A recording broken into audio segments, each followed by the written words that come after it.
ঠাকুরগাঁও জেলার শিবগঞ্জে অবস্থিত বিমানবন্দরটি ১৯৪০ সালে ৫৫০ একর জায়গার উপরে ৩ কিলোমিটার রানওয়ে নিয়ে প্রতিষ্ঠিত হয়েছিল।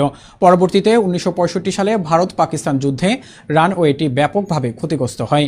১৯৭৭ সালে বিমানবন্দরটি সংস্কার করে পুনরায় চালু হলে ১৯৮০ সালে আবারও বন্ধ হয়ে যায়। সেই সময় থেকে বিমানবন্দরটি পরিত্যক্ত অবস্থায় পড়ে রয়েছে। বিমানবন্দর চালুর জন্য এই জেলার জনসাধারণ দীর্ঘদিন ধরে দাবি জানিয়ে আসছেন। সর্বশেষ বিমানবন্দরটি সংস্কার ও চালুর জন্য বাংলাদেশ সুপ্রিম কোর্টের আইনজীবী মেহেদী হাসান শুভ জনস্বার্থে সংশ্লিষ্ট সকল দপ্তরে ফাইল জমা দিয়ে আইনগত পদক্ষেপ গ্রহণ করেন। এই ধরনের নির্দেশনা ইস্যু হওয়ার কারণে ঠাকুরগাঁওবাসী অনেক খুশি এবং বিমানবন্দরটি চালুর বিষয়ে আলোর আশা দেখতে পাচ্ছেন স্থানীয়রা।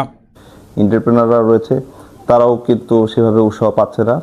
আমরা প্রাথমিকভাবে যেহেতু এই কর্তৃপক্ষের কাছে আমরা রিপ্রেজেন্টেশন দিয়েছি, এর প্রেক্ষাপটে কর্তৃপক্ষ 26 June 2025 under the signature of the deputy secretary নাইদা Parmin from the ministry of defence থেকে যে এই ঠাকুরগাঁও বিমানবন্দরটি প্রয়োজনীয় চালুকরণের ক্ষেত্রে প্রয়োজনীয় ব্যবস্থা গ্রহণের জন্য সংশ্লিষ্ট কর্তৃপক্ষকে নির্দেশনা প্রদান করা হলো।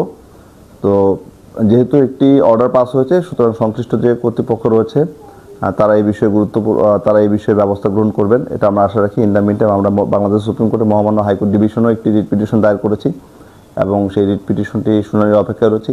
আমরা আশা করছি যে আমরা বাংলাদেশ সুপ্রিম কোর্ট থেকেও একটি ভালো একটা অর্ডার পাবো।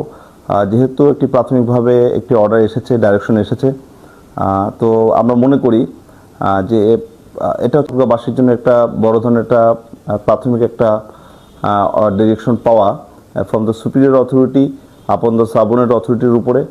তো এই বিমানবন্দর চালুর ক্ষেত্রে যারা বিভিন্ন ধরনের আন্দোলনে দাবি দেওয়া জানিয়েছেন, মিছিল মিটিং করেছেন, মানববন্ধন করেছেন, সেমিনার করেছেন, সকলকে আমার পক্ষ থেকে শুভেচ্ছা এবং ধন্যবাদ জানাচ্ছি।